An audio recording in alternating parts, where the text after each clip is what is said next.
Assalamualaikum warahmatullahi wabarakatuh. Selamat pagi semuanya teman-teman mahasiswa. Kita ketemu lagi ya, kita lanjut lagi di mata kuliah Creative Thinking. Hari ini kita akan ngobrolin tentang perencanaan kampanye. Nah, di pertemuan sebelumnya kita sudah membahas tentang apa sih itu kampanye, kemudian dalam kampanye kita memerlukan yang namanya komunikasi persuasi. Nah, ini tentu hal yang baru buat teman-teman, hal yang di luar mungkin mata kuliah yang lain. Jadi saya akan coba pelan-pelan untuk menjelaskan bagaimana sih sebenarnya komunikasi itu sebelum kita masuk ke perencanaan kampanye. Oke.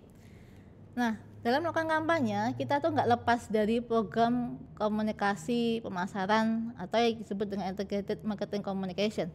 Dimana di sini ada personal selling, ada sales promotion, ada publicity, public relation, direct marketing. Nah, semua unsur-unsur ini memiliki komunikator, pesan, media, khalayak, tujuan. Nah, sebelum sampai ke situ saya jelasin dulu, kenapa sih kampanye perlu semua yang namanya EMC. Nah, teman-teman bisa membayangkan ketika melakukan sebuah kegiatan, kita kan perlu mengorganisasi, perlu namanya manajemen tentang kegiatan tersebut, entah mulai dari strateginya, entah mulai medianya apa, kemudian siapa khalayaknya yang menjadi sasaran kegiatan kita, kemudian apa materi yang akan disampaikan, kemudian siapa yang akan jadi narasumbernya kalau misalkan kita membutuhkan pihak lain untuk ikut. Nah, itu kan perlu dirancang, perlu diatur. Nah, di sini nanti kita akan lebih banyak ngomongin tentang personal selling, sales promotion, publicity, relation, direct marketing. Ini maksudnya diterapkan.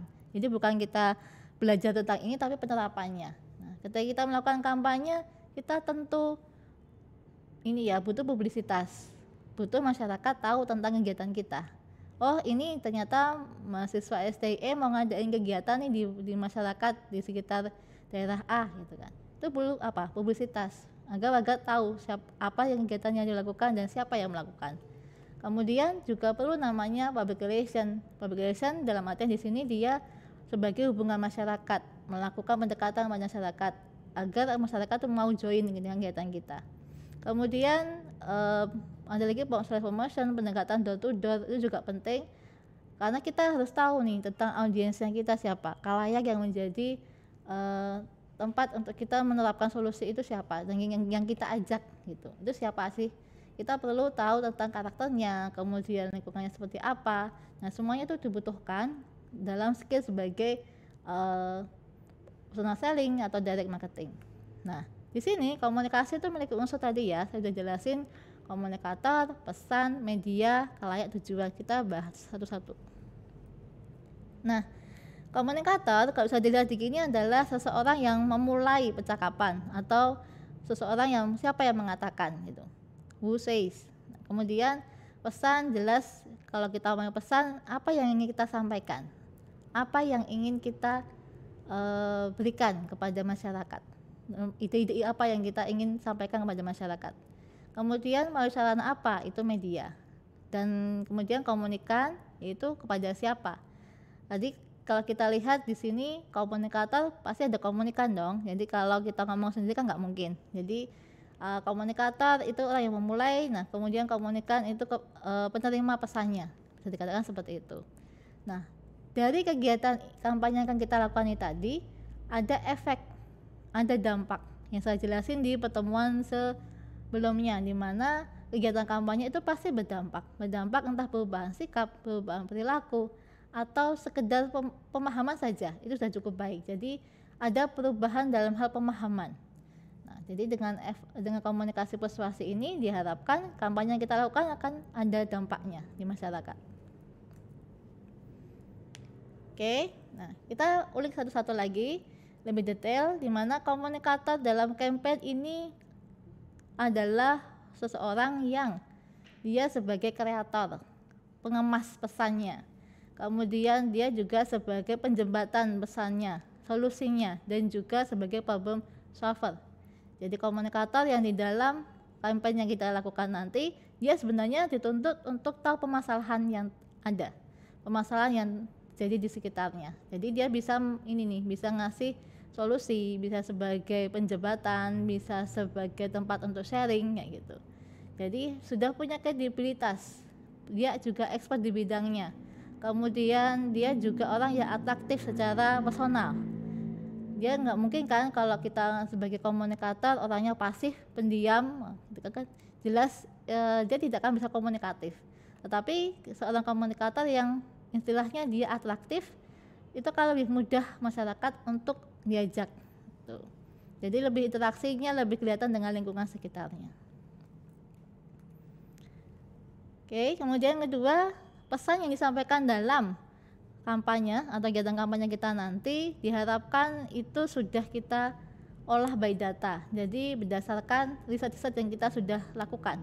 Sehingga pesan yang disampaikan itu tidak sekedar sesuatu yang kosong ya, tetapi sesuatu yang bermakna, sesuatu yang ada isinya, dan itu bisa disampaikan kepada khalayak dengan baik.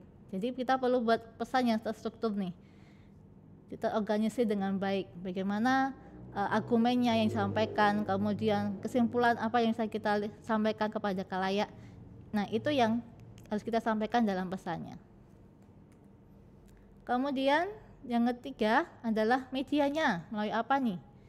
Nah, berhubung sekarang lebih banyak kegiatan itu dilakukan secara online ya, tatap muka itu sangat sedikit ya, mungkin nanti kita akan keterbatasan di tatap muka ya. Jadi misal teman-teman tempat tinggalnya, tempat warganya itu mungkin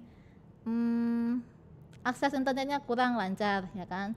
Berbagai daerah di sekitar Solo Raya ini ada yang di pelosok-pelosok itu yang sinyal internetnya kurang baik. Nah, sehingga kita perlu untuk tatap muka langsung mungkin. Nah, mungkin ada batasan jumlah di situ, quantity peserta di situ. Atau mungkin kita perlu untuk melakukan kegiatan yang lebih inovatif daripada hanya sekedar mungkin mengajak sharing. Nah, makanya itu kita melakukan ide solusi terlebih dahulu, pemaparan nih tentang ide solusi, kemudian kita mengembangkan dari solusi yang sudah ada. Oke, kalau misalkan teman-teman nantinya ingin melakukan secara online, ya silahkan. Nah, kita cari cara nih, kemasannya online tetapi tetap menarik gimana ya gitu. Jadi kita nanti bisa lewat medianya film, bisa medianya lewat iklan seperti iklan masyarakat. Boleh saja kita bebas untuk berkreasi di sini. Yang penting tujuannya adalah tercapai, kemudian masyarakatnya juga dapat dampak dari komunikasi persuasi kita.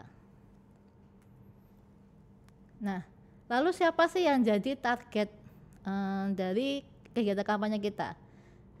Populasi ya, lagi-lagi kita ngomongin populasi approach, pendekatan approach. Jadi kita harus tahu nih siapa yang akan menjadi target sasaran kita. Dari sekian banyak anggota dalam kelompok, mungkin kita bisa saling melihat sama lain, kanan kiri masing-masing. Kira-kira kalau tempat saya gimana ya? Kalau kira-kira di tempat si A gimana ya? Jadi kita perlu melakukan tinjauan dari masing-masing tempat tinggal di kelompoknya masing-masing.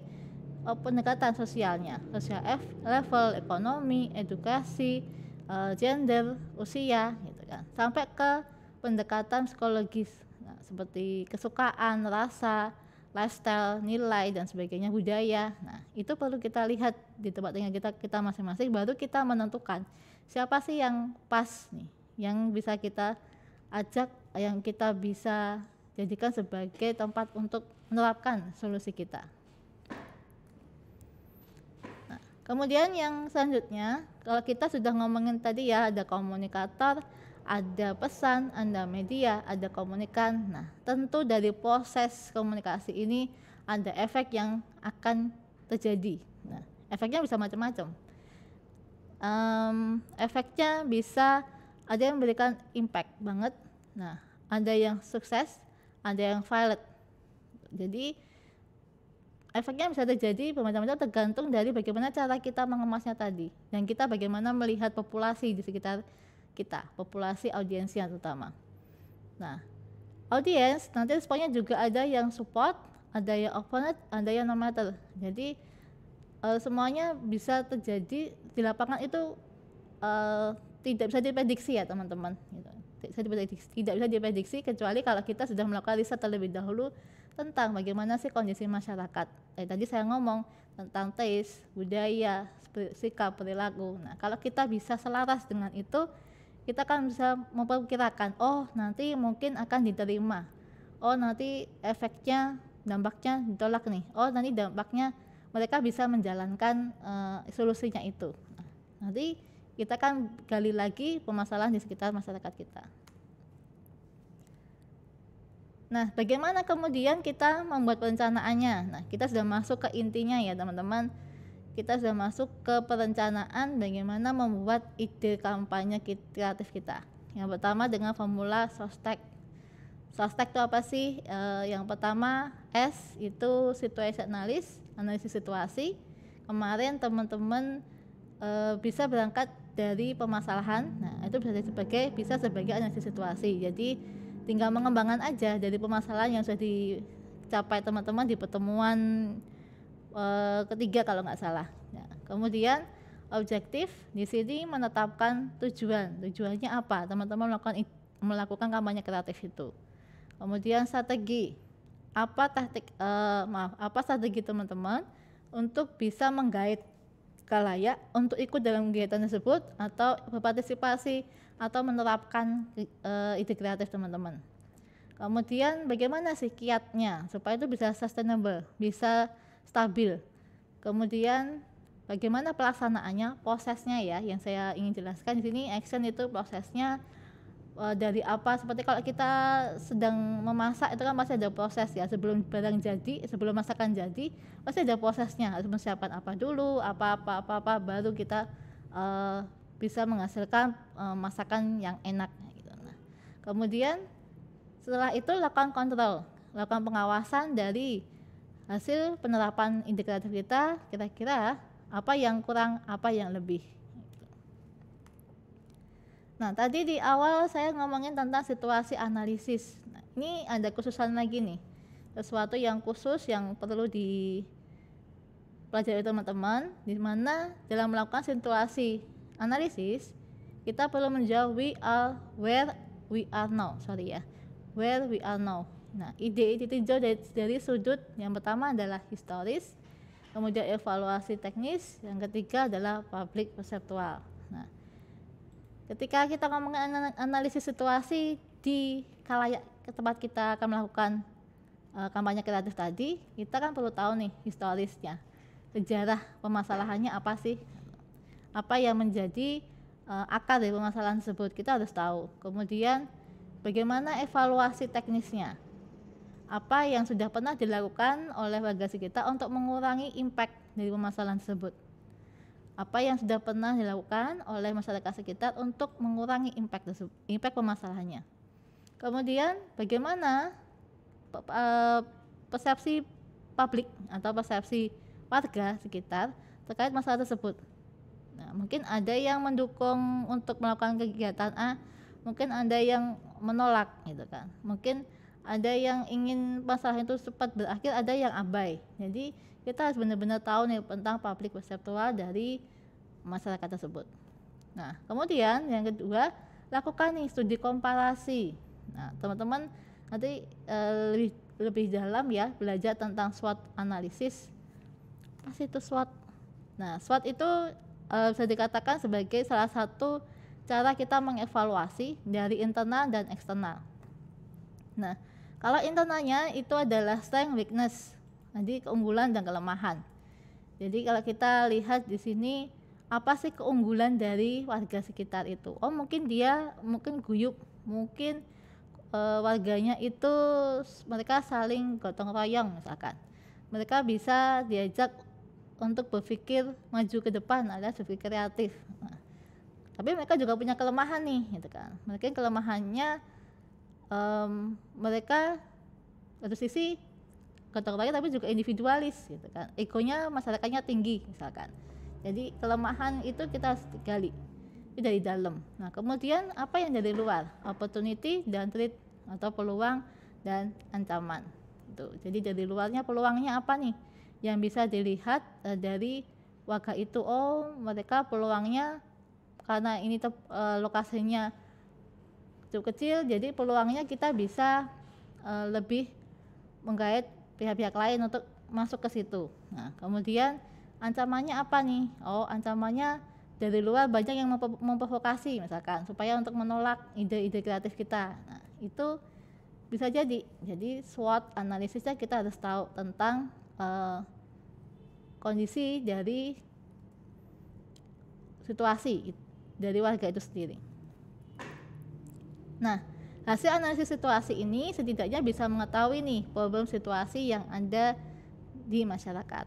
Jadi kalau kita tadi terlalu banyak berangan-angan, nah kita sudah harus tahu realitanya di masyarakat itu seperti apa.